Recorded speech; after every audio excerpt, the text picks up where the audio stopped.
আমাদেরকে জাতীয় শত্রু হিসাবে তুলে ধরা হয়েছে। আমরা কি সরকার বলেন? ভাই শুনেন ভাই, ভাই আপনি যদি আপনি রাগেন তাইলে তো হবে না।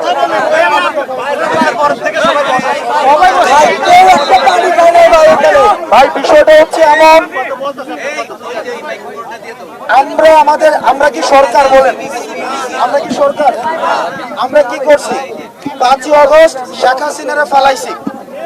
এখানে যারা শহীদ হয়েছে এবং আপনারা যারা আহত হয়েছেন, আপনাদের এই যে আপনাদের চোখ হাত এগুলা কোনোভাবে আর এগুলার কম্পেনসেশন ক্ষতিপূরণ কোনোদিনও সম্ভব না।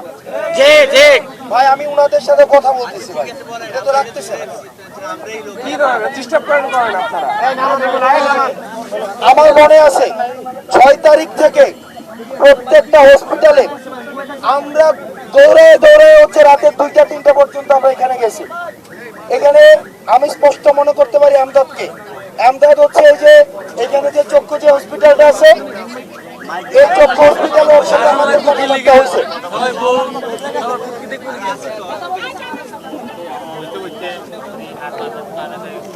এখন এই জায়গা থেকে এখনো পর্যন্ত সর্বপ্রথম আমার মনে আছে এখানে গণমাধ্যমের ভাইরা আছেন, পিজি হসপিটালের সামনে খুব সম্ভবত 8 তারিখ, 5ই আগস্ট 8 বা 9 তারিখ আমি বলছিলাম যে এই সরকারের প্রথম যে ব্যর্থতা, এই ব্যর্থতা হচ্ছে আহত যারা আছে তাদের প্রপার চিকিৎসা করতে না পারা। এখানে গণমাধ্যমের ভাইরা আছে, সর্বপ্রথম বলছিলাম এই সরকারের এটা হচ্ছে প্রথম ব্যর্থতা। এটা ছিল এই সরকারের প্রথম কাজ। এই সরকার আসার পরে যেটা সবচেয়ে ঝামেলা যেটা শুরু হয়েছে, আগের যে সমস্যাগুলো ছিল এই সমস্যাগুলোর সাথে প্রত্যেক দিন নতুন নতুন সমস্যার সৃষ্টি হয়।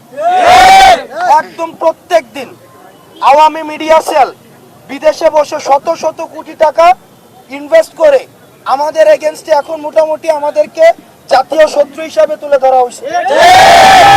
আপনারা এখানে রাস্তায় আছেন, 5ই আগস্টের পরে আজকে পর্যন্ত আপনাদের জীবন যা আমাদের জীবন তা, কিন্তু উপস্থাপন করা হইতেছে যে আমরা সমন্বয়ের যারা আমরা হয়তো কোটি কোটি টাকার মালিক হয়ে গেছি।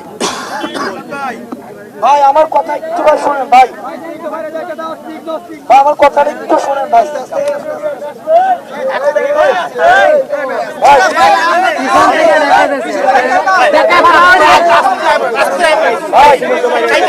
আপনারা একটু অনুরোধ ভাই, আপনারা যদি আমাদের সহায়তা না করেন